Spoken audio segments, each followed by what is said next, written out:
we see this as a long-term play. We see this as adding to our robust platform of 3D modeling capabilities, as well as our 3D cloud, as well as all of the tech that we've built over the years.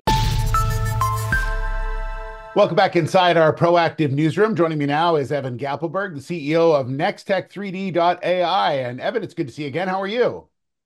I'm good. Great to be back, Steve. Yeah, so the company out with news this morning of an acquisition of a part of Design Hubs, and this is in an all-stock deal. So maybe you can talk to me a bit about Design Hubs and who they are and this piece that you're taking.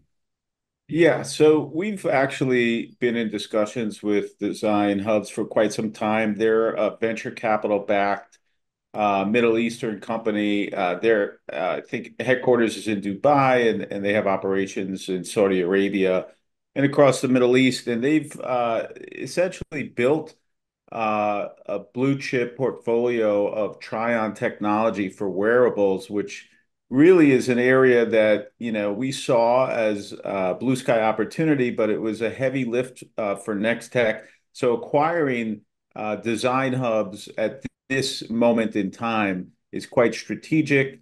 The capital markets are very difficult right now for small companies, and so Design Hubs decided to sell their technology, all their technology that they've spent millions of dollars developing over the years, to Nextech in an all-stock deal for 500,000 shares that are going to be restricted for 6 months. So we see this as a way for Nextech to command and really maintain its leadership in the augmented reality 3D modeling market for e-commerce.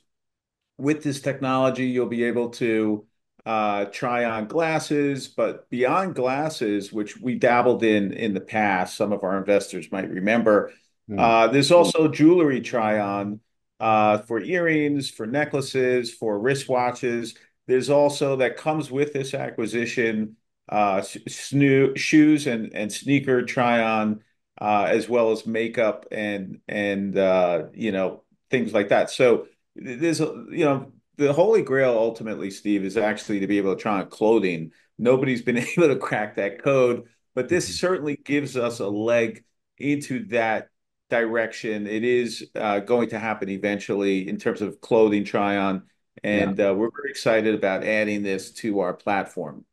For someone out there who wants to use this, not necessarily the consumer, more the company I'm talking about, Yeah.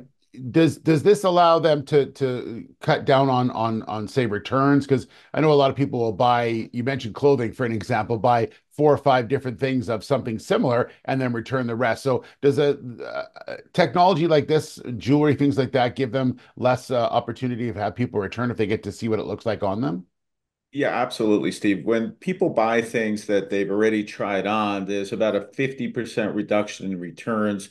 That's half the story. The other half of the story is, I know with myself, I wear glasses, and in order for me to feel comfortable buying a pair of glasses, I have to get in my car, drive to the store, spend an hour walking around trying to find a pair that fits my face, my nose, my look that I'm looking for. Well, now I could just, do it from the comfort of my home with this virtual try-on technology. That's been out there for quite some time. But when you think about jewelry, and by the way, Warby Parker uses it, and they claim that that's actually created a tremendous amount of value for their business. But when you think of try-on, Steve, we've talked many times on your show about furniture and home goods. That's what Nextech has become an expert in, creating 3D models of that. But now we're expanding our business into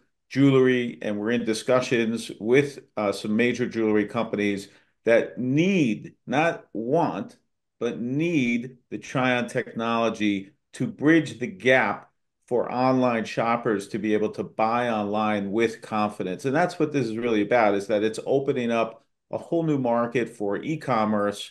The sneakers was a big deal. I'm sure everyone remembers when Try-on sneakers came out. So we see this as a long-term play. We see this as adding to our robust platform of 3D modeling capabilities, as well as our 3D cloud, as well as all of the tech that we've built over the years. So we're adding to that, Steve, and we see that as adding value and really creating this end-to-end one-stop shop for e-commerce retailers at Nextech3D.ai. And lastly, really quick integration with this. It's fairly seamless to get it into the system and working. It is. It's very seamless. It's easy to do, and it's not an issue. All right, good stuff. Evan, thank you so much. Good to see you again, and we'll talk soon. Thanks, Steve. All right, Evan Gappelberg, the CEO of Nextech3D.ai.